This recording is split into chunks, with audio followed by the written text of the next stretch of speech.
Well, as we told you before on this show and documented pretty conclusively, the Southern Poverty Law Center is a progressive activist group like hundreds of others. But for some reason, the media have anointed them the national arbiters of what is or what is not a hate group, which is a shame since they are totally fake and dishonest. Now, 47 conservative leaders and organizations have released a letter calling on the media to stop citing the Southern Poverty Law Center and its fake data, calling that group correctly discredited and defamatory. Tony Perkins is the president of the Family Research Council, which was once a victim of a terror attack inspired by the SPLC's rhetoric. He joins us tonight. Tony, thanks a lot for coming on. So if I'm not misunderstanding this, you're attempting to convince the media to stop taking this fake group seriously, correct? Well, in part. We're also putting the media on notice that if you are going to take the SPLC, as you described, a liberal activist organization that acts as a pit bull for the left, no offense to the pit bulls out there, that they are using that information, putting it up, that they're endangering the lives of people by putting up this information from the Southern Poverty Law Center, which has no basis in fact or truth.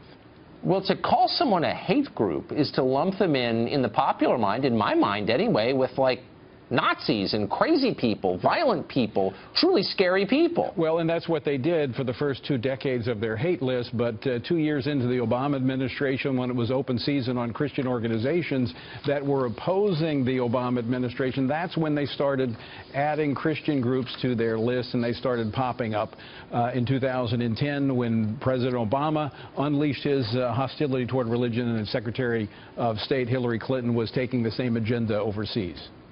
You would think that any normal reporter, no matter how liberal, would be looking through the list of hate groups, so-called hate groups, and say, you know, okay, so, some of them are clearly hateful and crazy.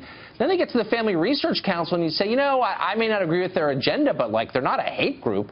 Why does nobody at, say, CNN or the Washington Post ever think, like, this is overreach? It's not a hate group, it's a Christian group. Well, it requires thinking, and I don't think they do. They're taking this, but there's a bigger agenda behind this. The former spokesman for the Southern Poverty Law Center, Mark Potox, he made very clear, he said, and I'm going to quote from him so I don't get it wrong, he said, you know, we don't have any objective criteria here. This is not based on criminality or violence. Quote, we're trying to wreck the groups, we're trying to destroy the groups. This is, again, the left's pit bull going after those who oppose the left's agenda. That's what this is about, and the media needs to be put on record knowing that that's what's behind the SPLC.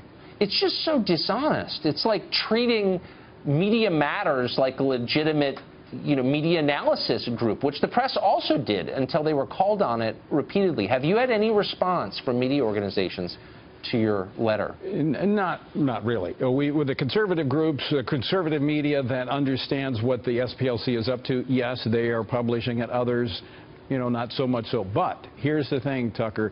They now know they have no excuse when there's another attack like we saw against Republicans, the Republican congressman, or the attack on the FRC 5 years ago.